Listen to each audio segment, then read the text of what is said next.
कुछ दिन पहले, 2 दिन पहले तो हम डिस्कस कर रहे थे कि तेहरान में धमाका हो गया, तेहरान के बाहर। उसके पहले हमने डिस्कस करा था ये हो रहा है, पता नहीं क्या हो रहा है, ये इतने एक्सीडेंट तो नहीं हो सकते, this is certainly not an accident. तो मुझे तो नहीं लगता, या तो किसी ने डिलिबरेट करा है, मैं ये नहीं कहूंगा मोसाद ने करा है, लेकिन कोई ना कोई तो है जो कर रहा है और लगातार कर रहा है, ईरान को अंदर से कमजोर कर रहा है। और ऐसा कभी ईरान के पास्ट में हुआ नहीं। ईरान में ऐसा हुआ है कि एक हादसा हुआ है, किसी को मार दिया, कुछ सैबोटाज कर दिया, फिर कुछ महीने के बाद, ऐसा नहीं है कि हफ्ते में 2-2 बार पिक्चर बदल रही है यहाँ पे।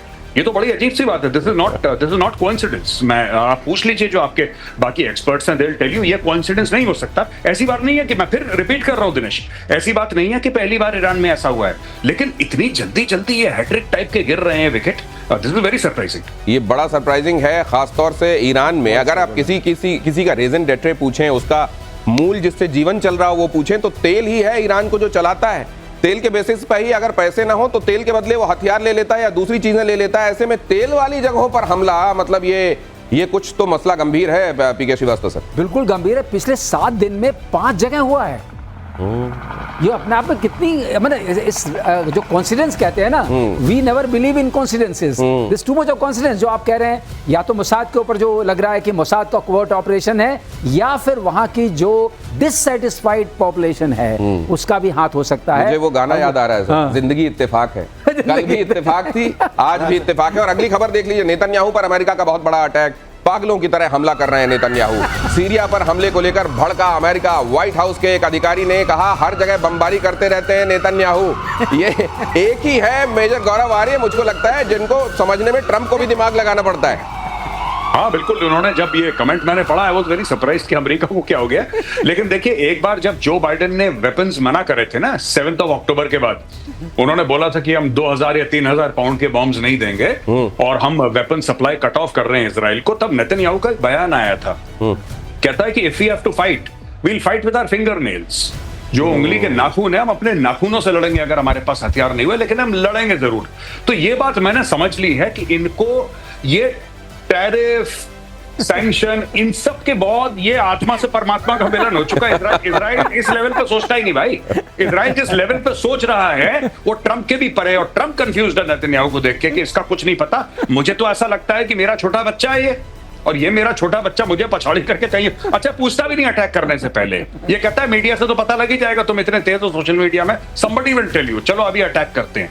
इसने नहीं बताया, that is why they were surprised. जो इसका सीरिया में अटैक हुआ है, apparently he did not tell the Americans, he did not share with the Americans। ये तो ट्रंप मान चुके हैं। ये हाल के दिनों में जब ऑपरेशन राइजिंग लाइन शुरू किया गया, ट्रंप तो ये कह चुके हैं कि मुझे तो नहीं पता था कि ये शुरू होने वाला है। देखिए, इसमें 2 बात हो सकती है, कहना भी नहीं कहना भी, और ट्रंप का ट्रम्पेट आप जानते हैं। हाँ। तो इसको इस तरह से भी हम देखना चाहिए हमें कभी कभी, हाँ। कि कहते तो हैं शुरू में ऊपर से कि आपने मुझे बताया नहीं, कुछ किया नहीं, और आपने दूसरी बात कही कि जिसकी दुखती रग है वही जाने। तो दोनों बातें, तो ये इजराइल की जब दुखती है तो वो मारता है, लेकिन कभी कभी ऐसा भी है कि ट्रंप उसको संभालते हैं। और एक बात मैं और कहना चाहूंगा आपको, रशिया और यूक्रेन की बात आपने की, रायता फैलाने की बात, मेरा कंसर्न ओपिनियन एंड डिलिबरेटेड ये एक्शन है जब से शुरू हुई लड़ाई, कि कोई भी नहीं चाहता कि लड़ाई बाहर जाए। रशिया अपनी गोल के साथ लड़ता रहा 3 साल से, अभी भी वो नाटो को नहीं लड़ेगा। और इसी तरह से इजराइल ने, ये जो आपने देखा ना पेट्रोलियम पे अटैक, कोई भी ऐसे पेट्रोलियम फैक्ट्री पे अटैक नहीं हो रही है जो बाहर सप्लाई करती हो, कि आप पेट्रोल बाहर जाता हो जहां से।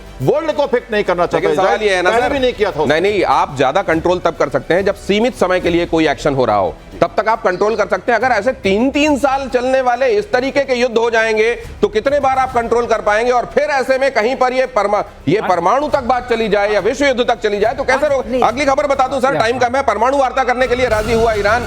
ब्रिटेन, फ्रांस और जर्मनी की धमकी के बाद राजी। इस्तांबुल में परमाणु वार्ता करेंगे चारों देश। अंतरराष्ट्रीय प्रतिबंध की धमकी के बाद वार्ता। कुछ वार्ताएं तो मुझको लगता है सर, आओ वार्ता करें, यूं ही होता है। वार्ता करेंगे, इसका मतलब यह है कि ईरान जो उसके अंदर उस तपिश को महसूस कर रहा है, जिस तरह से अंदर से और बाहर से प्रेशर पड़ रहा है, और यूरोपियन प्रेशर पड़ने से, अमेरिकन प्रेशर पड़ने से, इजरायली अटैक से, इंटरनल जो ये इस तरह से हो रहे हैं। कैप्टन शाम ने बहुत ठीक से बताया कि भाई वो चीज जो बाहर एक्सपोर्ट करती है उसको छोड़ करके बाकी जगह हो रहा है। लेकिन मुझे एक चीज, लेकिन ये दर्शाने के लिए हो रहा है, हाँ, कि ये आप मत करिए, ईरान को घुटने पे लाने के लिए। मेजर गौरव आर्य, इस बार कतर नहीं है, टर्की है। जी बिल्कुल, यही मुस्लिम उम्मा में जो वजन शिफ्ट होता रहता है, आपका बहुत सटीक ऑब्जर्वेशन है कि इस बार कतर नहीं है, टर्की, और टर्की लीड कर रहा है। ये बात सही है आपकी। आई डोंट दिस थिंग, ये बहुत बढ़िया एनालिसिस है आपका। Thank you so much. आपकी तरफ से आ रहा है तो वाकई कॉम्प्लीमेंट मानूंगा। और आखिरकार घर वापसी को तैयार F-35B 5 हफ्ते से केरल में मरम्मत का इंतजार कर रहा था। 37 दिन बाद कल उड़ान भरेगा F-35B। तिरुवनंतपुरम हवाई अड्डे पर खड़ा था ब्रिटिश रॉयल नेवी का F-35B। वैसे जितना प्रचार होना था सर इसका वहां खड़े खड़े वो हो लिया, हो गया है ना। अब इनका पूरा प्रचार और प्रसार हो चुका है। हाँ, प्रसार। ये कहते हैं रायता पूरा फैल गया है। अब F-35B की जब भी नाम किसी को सुनाई पड़ेगा तो पहले होता था कि F-35B आ गया, F-35B आ गया। अब होगा अच्छा नहीं, केवल पूछा जाएगा हाउ अबाउट केरला।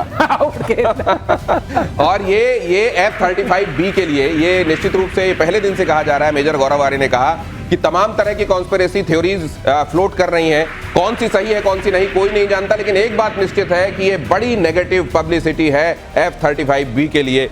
अमेरिका कैसे इसको मैनेज करेगा?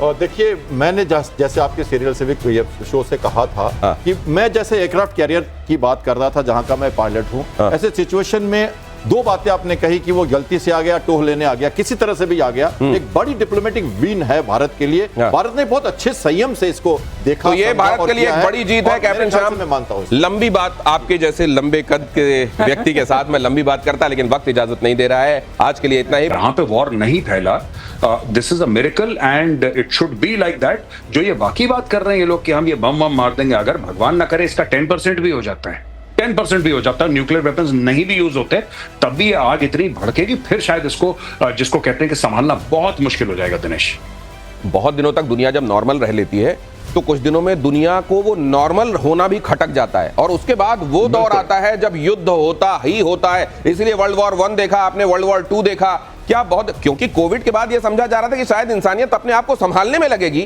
लेकिन उसके उस दौरान ये युद्ध का छिड़ जाना और फिर कई और जगहों का एक्टिव हो जाना इस तरीके से फ्लैश पॉइंट्स के तौर पर ये दिखाता है कि दुनिया को शायद शांति इस समय मंजूर नहीं है। अगली खबर देखिए, ईरान को डोनाल्ड ट्रंप की सीधी धमकी, फिर से एटमी प्रोग्राम शुरू ना करे ईरान। इजराइल पर अटैक किया तो घातक नतीजे, कहा अपनी सेना भेजेंगे इस बार। ट्रंप ने कहा बूट्स ऑन द ग्राउंड होंगे।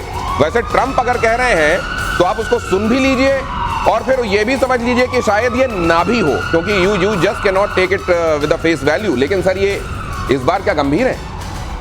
देखिए, ट्रंप कम गंभीर होंगे ये बताना तो बड़ा मुश्किल है, लेकिन अगर आप इन कड़ियों को जोड़िए, पहले ट्रंप ने कहा था कि हम ईरान के साथ अब शांति करेंगे, सैंक्शंस हटा लेंगे। फिर ट्रंप ने कहा कि अगर बम बनाया तो हम बम मार देंगे। फिर उन्होंने 50 दिन की मोहलत पुतिन को दी। पुतिन ने बीच में बोला था मोहलत देने से पहले कि मैं परमाणु बम नहीं दूंगा ईरान को, लेकिन जैसे ही मोहलत दी पुतिन ने बोला मैं अब उनके साथ परमाणु बम का संबंध करूंगा। तो ये सारा चक्र जो है वो ये है कि ट्रंप क्या बोल रहे हैं, पुतिन क्या बोल रहे हैं, ईरान में उस सब का इंपैक्ट पड़ रहा है। ये पुतिन और ट्रंप के बीच की जो रस्साकसी चल रही है उसका इंपैक्ट है। और जहां तक सवाल है, मुझे नहीं लगता, अब जैसे गौरव ने बिल्कुल सही बोला, इसका 10% भी नहीं होना चाहिए, नहीं तो इसे संभाले नहीं संभलेगा। और ट्रंप खुद कह रहे थे जब ज़ेलेंस्की से बात कर रहे थे व्हाइट हाउस में कि तुम वर्ल्ड वॉर 3 शुरू करा दोगे। अब कौन शुरू करा रहा है? आप देखिए अब कौन शुरू करा रहा है। बूट्स ऑन द ग्राउंड भेजने का मतलब यह है कि आप वाकई वर्ल्ड वॉर 3 को आवाज ही नहीं दे रहे हैं, आप वर्ल्ड वॉर 3 को अपने साथ लेके जा रहे हैं। वर्ल्ड वॉर 3 को आवाज न्योता पीले चावल छोड़ छोड़ के आ रहे हैं कि आओ। हमास पर इजराइल ने फिर बरसाए बम। अगली खबर, इजरायली हमले में हमास का कमांडर ढेर। इजरायली सेना ने मध्य गाजा से भी लोगों को निकलने का निर्देश दे दिया। यहां पर पॉम्फलेट ड्रॉप किए गए हैं सर। ये वो जगह है जो अभी तक अछूती रही है, या तो नॉर्थ में या दक्षिण पे ज्यादा कार्रवाई हुई है, लेकिन इस बार मध्य गाजा में भी ये कह दिया गया कि चलो निकलो यहां से, अब कार्रवाई होगी। देखिए, ये 20 लाख लोग जो हैं ये गाजा में, उनमें से करीब हर लोग एक बार कम से कम अपने घर से विस्थापित हो चुके हैं जी। ये वहां रह रहे हैं जहां पर वो टेंट में रह रहे हैं, जहां पर कि शायद हमारे बंधक जो बीच बच गए हैं, जो बंधक इजराइल के, इनके मौजूद होने की संभावना है, इसलिए यहां पर ये अटैक नहीं हुआ। हालांकि उनको डर ये भी लग रहा है कि जो इजराइल के बंधक हैं वो भी शायद वहीं रखे गए, इसलिए उनको डर है कि वो भी न मारे जाए। इसलिए भी वहां के लोग नागरिक काफी संवेदनशील हो गए इस मामले में। उन्हें कहा जा रहा है कि वो मेडिटेरियन कोस्ट की तरफ, जो एक सेफ कोस्ट पे जगह है, वहां जाके शिफ्ट करें, और वहां ये चाहते हैं कि वहां अटैक हो। अब देखिए, ये तो अभी तो कल उन्होंने ये जो लोग ट्रक के पास खड़े थे अपने सामान लेने के लिए, ह्यूमैनिटेरियन रिलीफ ऑपरेशंस जो चल रही थी उसको भी मार दिया उन्होंने 50 लोगों को। कई जगह गोलीबारी कर रखी है, कई जगह से देखिए उसके लिए ब्रिटेन, फ्रांस, कई लोग इसकी निंदा भी कर रहे हैं कि इजराइल लगातार इस तरह से मारे जा रहा है लोगों को। अमेरिका भी, आप जानते हैं कि अमेरिका भी कभी कभी परेशान हो जाता है नेतन्याहू की कुछ एक्शन से, कई जगह विरोधाभास हम देखते हैं इस मामले में। तो लेकिन इजराइल तो इजराइल है, इजराइल तो छोड़ेगा नहीं। लेकिन ये जो आप कह रहे हैं इसमें एक बहुत बड़ा तथ्य भी छिपा हुआ है। आपको अपना हित जितना खुद समझ में आएगा उतना किसी दूसरे आपके साथी को भी समझ में नहीं आएगा, भले ही वो इजराइल के लिए अमेरिका ही क्यों ना हो। और इसीलिए कई बार आप देखते हैं कि इजराइल वो स्टांस लेता है जो खुद ट्रंप को चकित कर देता है। ट्रंप अगर इस दुनिया में अभी किसी से चकित हो रहे हैं तो वो एक ही देश है फिलहाल, वो है इजराइल। साथ में रहकर भी कई चीजें ऐसी करता है जो दूसरा जैसे डाली जाती है स्पिन में वैसा हो जाता है। और गाजा में फिर मौत का तांडव। इजराइल हमले में मारे गए 85 फिलिस्तीनी, अलग अलग जगहों पर हुए अटैक में मौत। उत्तरी गाजा में खाना लेने में जुटे 79 लोग मारे गए। जहां से आतंकवाद को पनपाया जाएगा, पाला पोसा जाएगा और अटैक किया जाएगा किसी सभ्य देश पर, उसका क्या हाल होना चाहिए, इजराइल ये बात दिखा रहा है। बिल्कुल सही। देखो, इन्होंने जो अटैक इस बार का किया है वो खान यूनिस पर किया है, जहां वो जाते हैं। खान यूनिस बहुत इंपॉर्टेंट जगह है और आपको याद होगा यूरोपियन हॉस्पिटल पे जब बम डाला था, खान यूनिस से तो दईफ आता था सर। हाँ, वहीं पर जो बम डाला था वहां पर सिनवार वगैरह की मौत। बिल्कुल, सिनवार वहीं का है। तो इनको ये पता है, जैसे कैप्टन शाम ने भी बोला कि उनको ये पता है कि इसी जगह पर शायद हमारे जो हॉस्टेजेस हैं वो हो सकते हैं और इसी जगह को घेरा हुआ है। और ये सोचना कि हॉस्पिटल के नीचे नहीं होगा, मस्जिद के नीचे तो नहीं आप ये होगा। कह रहे हैं कि हॉस्टेजेस की जान की कीमत भी अगर चुकानी है यहाँ सफाई के लिए तो वो देगा इजराइल। इजराइल का हमेशा से रुख ये रहा है कि उन्होंने कभी भी हार नहीं मानी है, देश को कभी भी होस्टेज पे नहीं रहने दिया है, अपने लोगों की जीवन के लिए या मृत्यु के लिए। उन्होंने कहा हम सब जब तक हैं देश को जिंदा रखना हमारी जरूरत है। और इसी आप देखिएगा किसी भी होस्टेज सिचुएशन यहाँ पर ही तो कभी भी ये एक बड़ी बात है। मेजर गौरवार, ये कंधार वाला जो कांड हुआ, हमारा एक एयरलाइन जो है अपहरण करके ले जाया गया और आतंकवादी छुड़ा लिए गए थे, जो क्या इस तरह इजराइल का ये अप्रोच एक तरीके से लेसन भी है क्या बाकी देशों के लिए? नहीं, बिल्कुल। ये ले गए थे बहुत पहले 80s में। ईदी अमीन युगांडा में था, वो ले गया था। एनटीबी करके एक एयरपोर्ट था, वहां पे ले गया था। तो इजरायलीज ने इजराइल से हवाई जहाज अपने रवाना